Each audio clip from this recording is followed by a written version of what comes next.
Hey everybody, and welcome to Travel Faithfully with Pastor Megan. I've got my mask on because of the smog here in Beijing. I'm at Tiananmen Square and thinking a little bit about how we stand up to power and how we bring justice in a world where you don't expect that it's possible. Here in China, I can't post any pictures to Facebook because of the government firewall, and paying attention to what I say is a very important thing. But the thing that I want to think about today is, what kind of risks are you willing to take to make justice happen in the world? And my hope is that you'll think about what happened here at Tiananmen Square, the students who did their uprising, and how they were able to stand up to power even though it looked like it wouldn't work. Go for it. This is Pastor Megan. Sorry, my last Travel Faithfully got interrupted by a young girl who was very excited to take pictures, and we might get interrupted again. That's part of what happens when you're at a touristy place and you are making a video and look like maybe you're special or worth it. So just notice that when you pay attention to justice, people pay attention to you. They're very excited of what's going on. Here at Tiananmen Square, one of my favorite pictures of what happened during the uprising was a student who stands in front of a tank, and the tank it stops. And you would think that a student wouldn't be able to stop a tank, or that it would be a very dangerous situation to be in.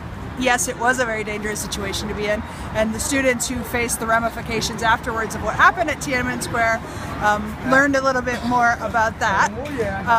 It's not very different from what has happened during the uprisings and the protests in the United States or in Oakland. The tear gas looks kind of similar. Bringing the National Guards out when people are protesting in Ferguson looks very similar.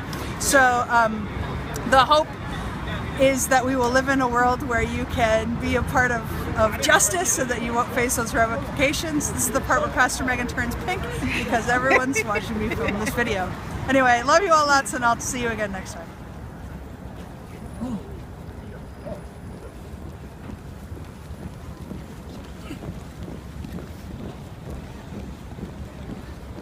This is Pastor Megan for the third attempt. People still trying to take our pictures.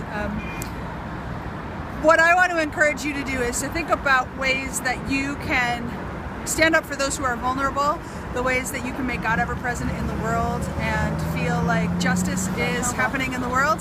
And thank you.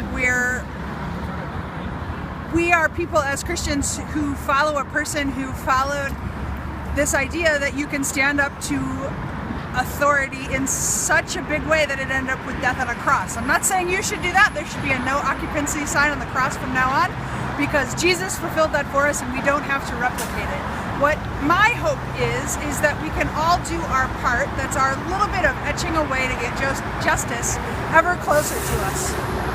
Because if we don't, what we learned from the smog here in Beijing, sorry, I don't have my filter on, is that if we're not taking and doing our part, our little bit to keep the air clean, our little bit to keep justice happening, our little bit to make sure that people who haven't done anything wrong aren't in prison or being killed by police or by other people, then we end up with a very polluted world, polluted by injustice, polluted by particles in the air, and polluted by our own negative thoughts about ourselves. So I invite you to fight pollution. Fight pollution in your brain, fight pollution in your heart, and fight pollution in your world and in your politics.